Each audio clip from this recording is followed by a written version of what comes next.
Luego de cantar el himno, fueron al monte de los Olivos. Allí Jesús les dijo: todos ustedes se escandalizarán de mí.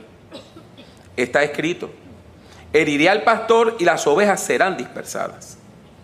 Pero después que yo haya resucitado, iré delante de ustedes a Galilea. Entonces Pedro le dijo: aunque todos se escandalicen, yo no lo haré. Jesús le dijo: de cierto te digo que esta misma noche, antes de que el gallo cante 2 veces, tú me habrás negado 3 veces. Pero Pedro insistía: aun si tuviera que morir contigo, no te negaré. Y todos decían lo mismo. Uno de los episodios más conocidos de los evangelios es precisamente el relato donde Pedro, el príncipe de los apóstoles, el principal líder de los seguidores o aprendices, los discípulos que seguían a Jesús, el número 1, niega a su maestro. Casi todas las películas de cine, televisión, la serie de televisión sobre Jesús, las obras teatrales, todas resaltan este hecho, porque es algo casi imposible de creer. Pedro negó a Jesús, es un dato. Y negó a Jesús aún a pesar de que Jesús le había advertido del peligro que corría. ¿Y por qué mencioné los medios de comunicación? Menciono los medios de comunicación porque Tomás Bandi, que es un experto en crecimiento y revitalización de la iglesia, ha hecho una declaración que nos debe dar pausa. Bandi dice que la persona promedio hoy que no asiste a la iglesia, lo que sabe de Jesús es lo mismo que sabe de Buda, que era un líder religioso del Oriente. Y que si sabe algo más, no es por leer la Biblia, sino porque lo vio en una película. Mi experiencia valida esta afirmación. Las personas que no asisten regularmente a la iglesia, muchas veces lo que saben sobre la Biblia es lo que ven en las series de televisión. ¿Ve el problema? Nosotros estamos enfrentando la situación de que tenemos personas de 30 y tantos años que nunca han tenido una Biblia en sus manos y no conocen las historias bíblicas. Yo bauticé personas que la primera Biblia que abrieron fue la que les regaló la iglesia cuando hicieron profesión de fe a los 30, 31, 32 años. Dado que hay un desconocimiento de la Biblia, pues yo le voy a invitar a que hagamos una lectura más pausada, más profunda de estos textos. Y aprovechemos que es Martes Santo y vamos a acercarnos a Marcos capítulo 14, los versículos del 26 al 31, que ya les leí. Hay algo importantísimo. La gran pregunta es: ¿por qué arrestaron a Jesús? Jesús era una persona que tenía cierta fama, pero él hizo 3 cosas que lo pusieron en la mirilla de las autoridades romanas y el gobierno colonial judío. Lo primero fue que él entró a Jerusalén el domingo antes de la Pascua. Ese día entraban refuerzos militares desde Cesarea del Mar. O sea, Jesús estaba haciendo una contramanifestación. En segundo lugar, en el templo de Jerusalén había todo un esquema de corrupción. Los sumos sacerdotes le daban unos supercontratitos a ciertas personas para que vendieran los animales para el sacrificio y para que cambiaran la moneda. Y usted dirá: ¿por qué había que cambiar la moneda? Sencillo. la mayor parte de las monedas tenían referencias a dioses paganos. Así que no se podían usar en el templo de Jerusalén. Y usted tenía que ir a cambiar dinero. Y cualquier persona que ha cambiado dinero alguna vez sabe que ese es un negocio donde usted pierde siempre. Y esas personas le daban un soborno a los sumos sacerdotes. Y Jesús formó un alboroto en el templo y los acusó de ladrones. Y en tercer lugar, Jesús se puso a pelear con todo el mundo. Habían varias facciones religiosas. Unas eran nacionalistas, como los fariseos y los esenios. Otras eran asimilistas, como los saduceos. Y otros no eran religiosos, pero querían que gobernaran los descendientes de Herodes. Esos eran los herodianos. Y claro está, ellos querían que gobernaran los herodianos porque ellos guisaban, para decirlo en boricua. Ellos ahí tenían beneficios económicos. Todo esto se hace cerca del templo. Y al lado del templo hay una fortaleza militar, un castillo como el Morro, como el de San Cristóbal, que en aquel tiempo se llamaba la Fortaleza Antonia o el Pretorio. Los romanos vieron todo lo que hizo Jesús. Todo. La Biblia nos dice que después que Jesús hace todas estas cosas, los líderes deciden que hay que arrestar a Jesús. Pero ¿cuál es el problema de arrestar a Jesús? La Pascua recuerda la liberación de la esclavitud de Egipto, ¿verdad? Es el 4 de julio, es el grito del Ares, es el grito allá de México, es Día de Independencia. Y ellos dijeron, lo puede leer en la Biblia, 14 del 1 al 2, no lo vamos a arrestar durante la fiesta para que no se forme un alboroto. Pero surgió una oportunidad. ¿Por qué? Porque Jesús tenía un discípulo que era el tesorero del grupo, y perdonen que use la palabra directa, era un ladrón. Él sustraía del dinero para su propio beneficio. Entonces llegaron a Betania y una mujer entró en casa de un hombre llamado Simón el leproso, que evidentemente ya había sido sanado. Y ella tomó un perfume caro, finísimo, y lo derramó a los pies de Jesús. No tengo tiempo para explicarle todo esto, pero sepa que el alabastro era un tipo de piedra que usted le podía dar forma. Era maleable, usted le podía dar forma. Y el frasco podía tener la forma de una mariposa o de un pájaro.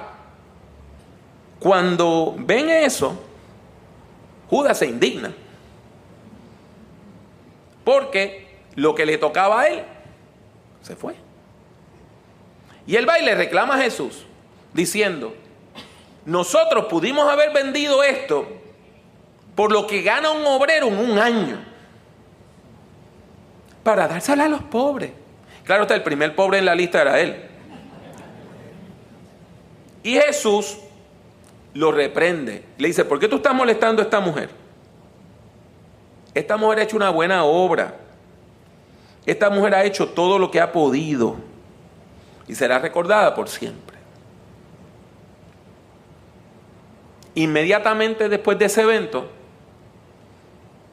Judas va de voluntario y le dice a los sumos sacerdotes: ¿ustedes quieren arrestar a Jesús? Yo le digo dónde está, yo le digo dónde pasa la noche, ¿a cambio de qué? De un dinerito.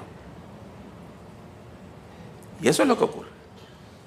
Ahora tenemos que surge la oportunidad de que las autoridades arresten a Jesús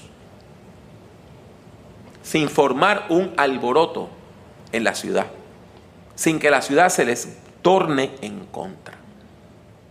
pero era la semana de la Pascua. Y durante la semana de la Pascua, las personas judías tienen que cumplir con una serie de rituales que incluyen comer ciertas cosas. Hay una cena de la Pascua. Jesús hace esa cena de la Pascua. Cuando usted va a Jerusalén, todo hace sentido. Porque la cena de la Pascua fue en el barrio donde vivían unas personas que nosotros le decimos los esenios. Ellos probablemente se llamaban así mismos los santos, los hasidim. Y muchos de ellos hacían voto de celibato y nunca se casaban. Por eso es que Jesús le dice a los discípulos: van a ver un hombre llevando un cántaro de agua, síganlo. Los hombres no llevaban cántaros de agua, eso era trabajo de las mujeres. Pero si usted era soltero, ¿qué le tocaba? Buscar su propia agua. Jesús organiza la cena de la Pascua. Como él le delega a Pedro, probablemente, usted sabe que hemos visto todos estos cuadros de Jesús en el centro de la mesa. No, probablemente en una de las esquinas estaba Pedro, al lado Jesús, y el que le seguía después, Judas. Las mesas eran pequeñas, no altas. Quizá tenían unas 6, 8, 10 pulgadas de altura. Y ustedes se sentaban en el piso en unas almohadas. Traían la comida en unas bandejas, charolas dirían en México. Y usted agarraba pan sin levadura, para no meterle los deditos a la comida, ¿verdad? Agarraba pan sin levadura y con eso se tapaba la mano, y ahí era que metía la mano en el plato. Comía, el pan se mojaba con la comida, y usted ¿qué hacía con el pan? Lo descartaba. Eso eran las migajas. Jesús tiene todo listo y de repente dice: hay uno que me va a entregar. Hay uno de ustedes que me va a entregar. Hay uno de ustedes que me va a traicionar. Y es interesante. La respuesta de los discípulos es: Señor, voy a ser yo. ¿Acaso soy yo? ¿Seré yo? Es una introspección. Pero Jesús identifica claramente al traidor. Es uno de los 12. El que está mojando el pan en el plato conmigo. El que está compartiendo la misma bandeja de comida. El que está sentado a mi lado. A decir verdad, el Hijo del Hombre sigue su camino, como está escrito acerca de él. Pero ay de aquel que lo traiciona, más le valdría no haber nacido. Cuando usted va al Antiguo Testamento, hay profecías de salvación que empiezan diciendo no temas, pero hay profecías de juicio. Y usted sabe cuál es el juicio más severo, cuál es la clave, que cuando usted la lee sabe que lo que viene es el peor juicio, el más severo. Los juicios que comienzan diciendo ay, los ayes. Otros evangelios nos dicen lo que queda implícito en Marcos, que Judas se va.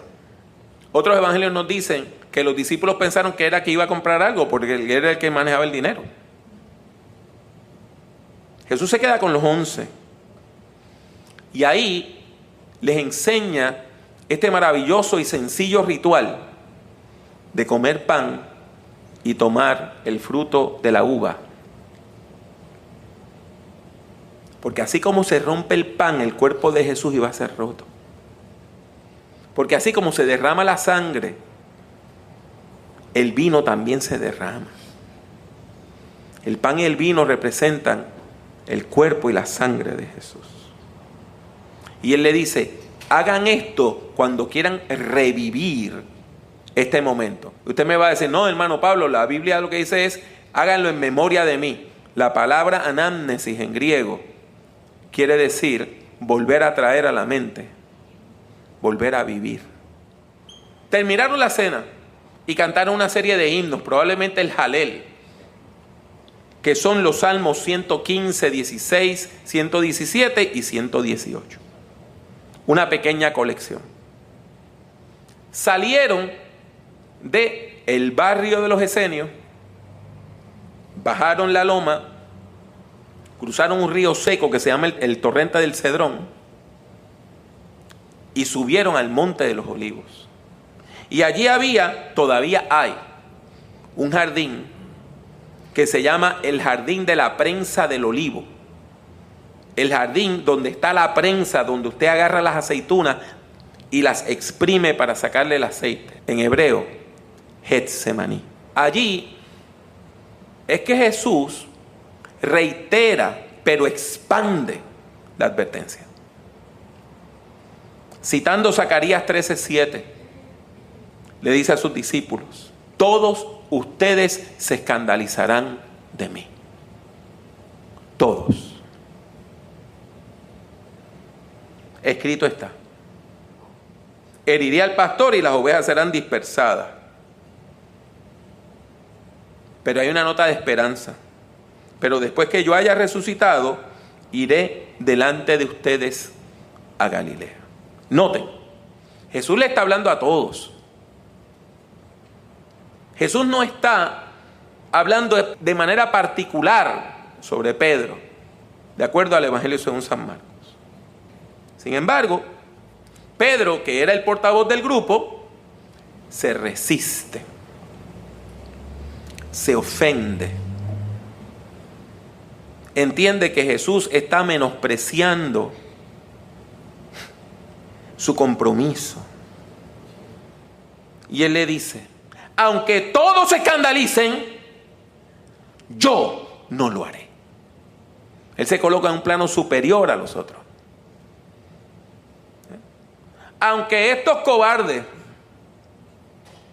te nieguen, yo no lo voy a hacer.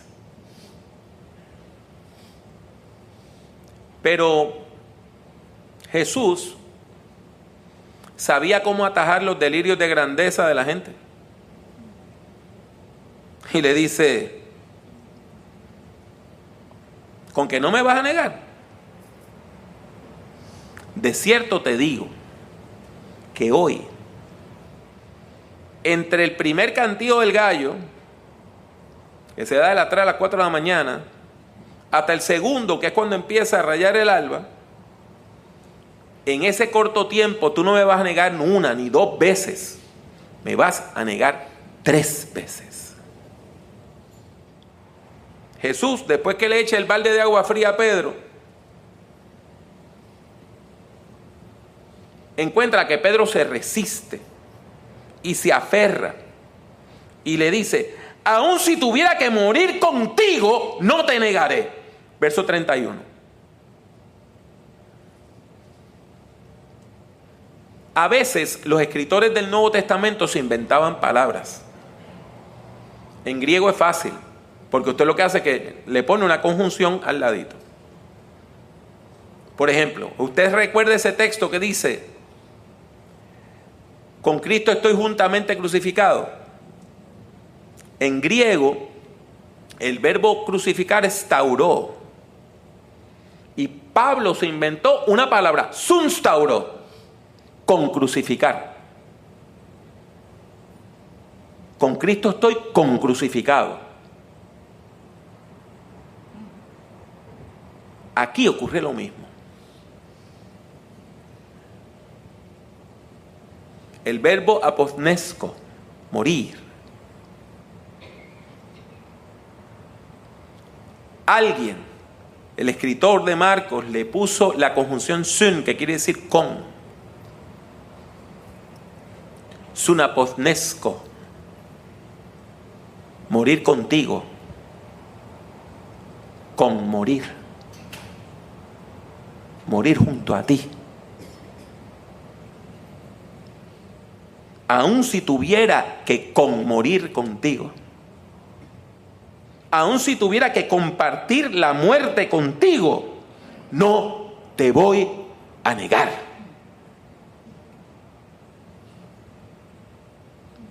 Pero hay algo que quizá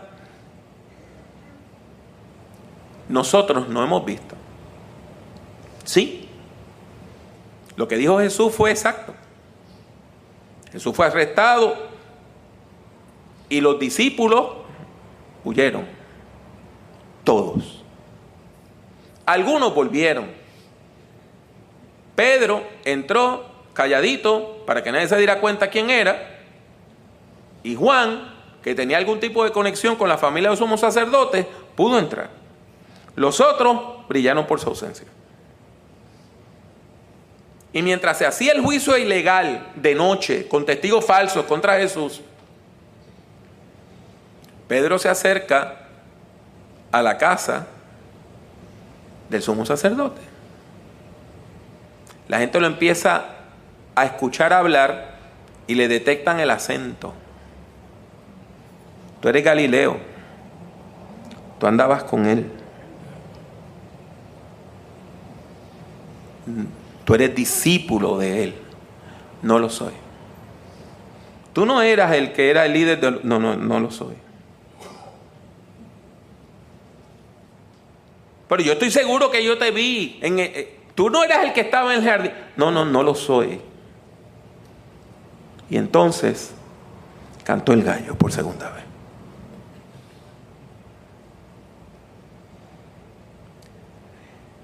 Para mí, Pedro es una persona que no conocía los límites de su propio miedo. Y cuando usted no conoce sus propios límites, usted comete muchos errores en la vida. Pedro se aventaba, como dicen los mexicanos, se lanzaba. O para decirlo en la Revised Puerto Rican Version, se tiraba con todo y tenis.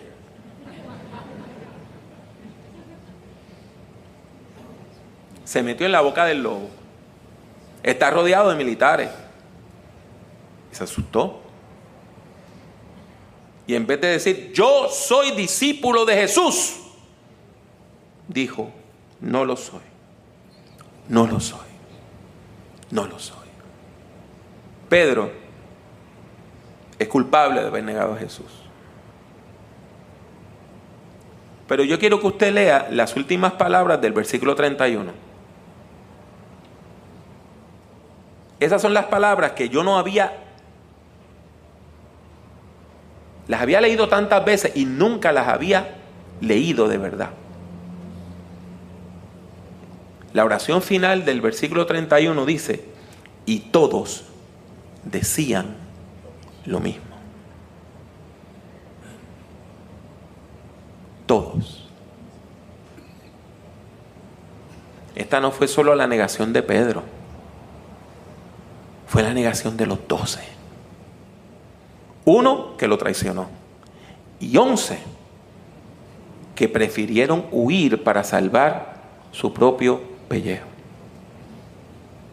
Así como lo leen, así como lo escuchan. Todos afirmaron, vamos a morir por ti. Pero cuando aparecieron los militares, salieron huyendo. A la hora de la verdad, como dijo Jesús, todos se escandalizaron, todos lo negaron, todos huyeron, todos los discípulos le fallaron. Cuando usted ve la historia, comenzando desde la cena, usted ve que hay un cierto nivel de superioridad. Aquel es el que te traicionó. Nosotros somos los que permanecemos fieles contigo y vamos al monte.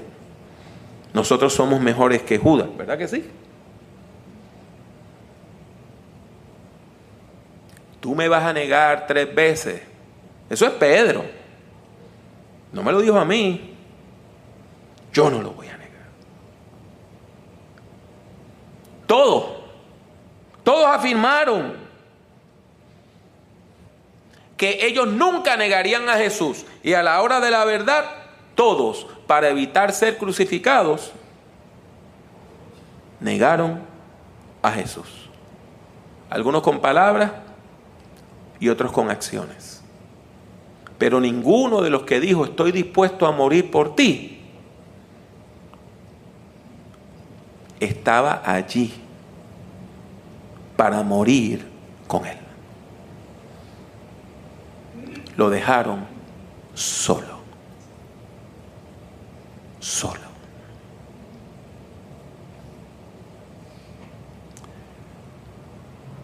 Y nosotros vemos estas películas, vamos al cine a ver una película sobre Jesús, aún una tan sangrienta como la de Mel Gibson, y entre el hot dog, el popcorn y la soda,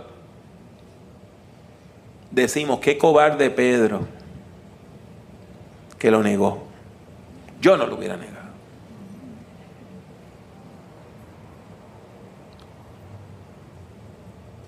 Se me antoja pensar que cuando el texto dice y todos dijeron lo mismo, quizá el texto nos incluye a nosotros, a usted y a mí.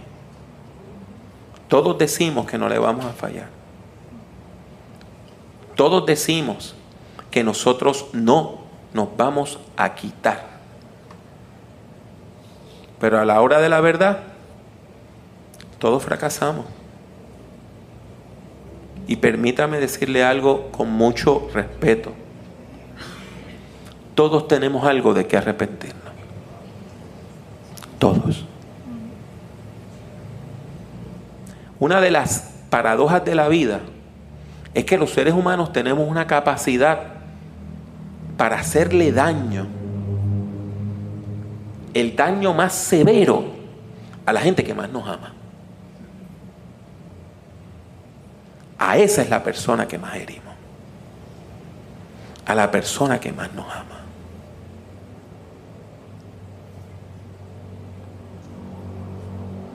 Yo confieso de que yo tengo de qué arrepentirme.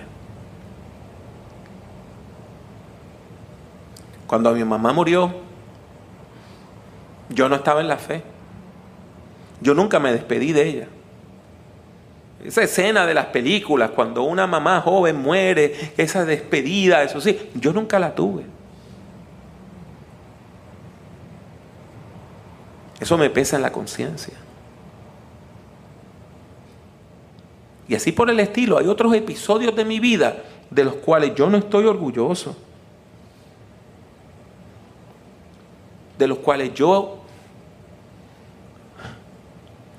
he tenido que arrepentirme, que me han llevado de rodillas al altar a decir, Señor, ten piedad de mí conforme a la multitud de tus piedades, conforme a la multitud de tu misericordia, borra mis rebeliones.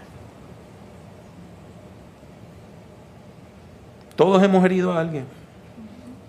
Y cuando usted hiere a otra persona, como esa persona no le pertenece a usted, esa persona le pertenece a ¿quién? ¿Quién es el creador de esa persona? Dios. Usted ha ofendido a Dios. Todos. Esas son las malas noticias. Pero hay buenas noticias. Hay buenas noticias. El domingo pasado hablábamos de cuando Jesús irrumpe anunciando el mensaje del reino. ¿Y cómo le llama? La buena noticia, el evangelio del reino. Que Dios, en su infinita misericordia, ha decidido acercarse a la humanidad, no para destruirla, sino ¿para qué? Para salvarla. Y sí, aún después de llegar a la fe, a veces claudicamos y pecamos. Y a veces pensamos que esto se acabó. Pero Primera de Juan capítulo 2 versículo 1 dice, si alguno ha pecado, tenemos un abogado ante el Padre, a Jesucristo el justo. La mala noticia es que todos hemos fallado, porque todos somos pecadores. La buena noticia es que Dios perdona al pecador.